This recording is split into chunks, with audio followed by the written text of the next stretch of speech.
लागे जी गुरु के आरती लागे ना, आरती लागे जी गुरु के आरती लागे ना। अमरौतिन के लाल घासी के आरती लागे ना, अमरौतिन के लाल गुरु के आरती लागे ना।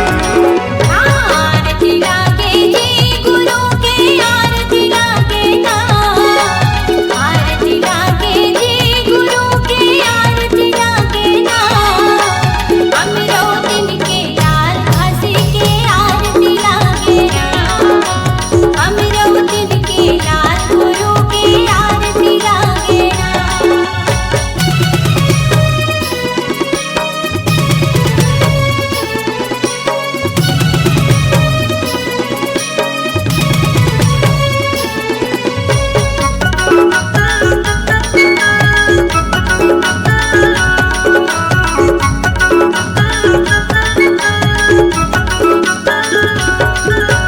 पहली आरती सत्यपुरख को दूजे घासीदास भैया दूजे घासीदास। तीजे आरती अमरदास को चौथे जोड़ा खाम भैया चौथे सेत खाम।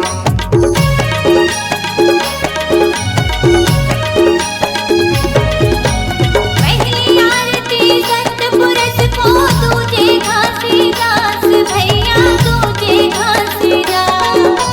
तीजे आरती अमरदास को चौथे जोड़ा खाम भैया चौथे सेत खाम।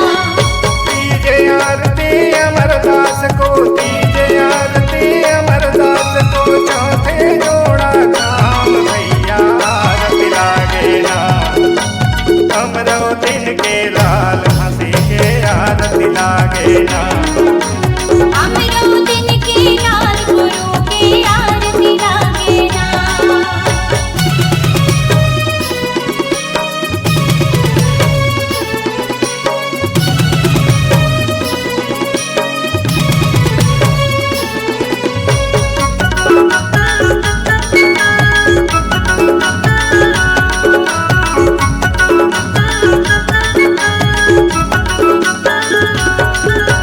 पांचे आरती पांचों गुरु को छठे मसबो धाम भैया छठे मसबो धाम।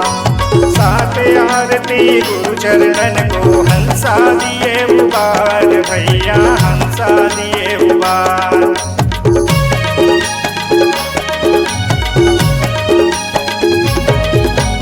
पांचे आरती पांचों गुरु को छठे मसबो धाम भैया छठे मसबो धाम। सात आरती गुरु चरणन को हंसा दिए उबार भैया हंसा दिए उबार। सात आरती गुरु चरणन को, सात आरती गुरु चरणन को हंसा दिए उबार भैया आरती लागे ना। अमरौतिन के लाल गुरु के आरती लागे ना, अमरौतिन के लाल घासी के आरती लागे ना। आरती लागे जी गुरु के आरती लागे ना। आरती लागे जी गुरु के आरती लागे ना। अमरौतिन के लाल घासी के आरती लागे ना, अमरौतिन के लाल गुरु के आरती लागे ना। अमरौतिन के लाल घासी के आरती लागे ना। अमरौतिन के लाल गुरु के आरती लागे ना, अमरौतिन के लाल घासी के आरती लागे ना।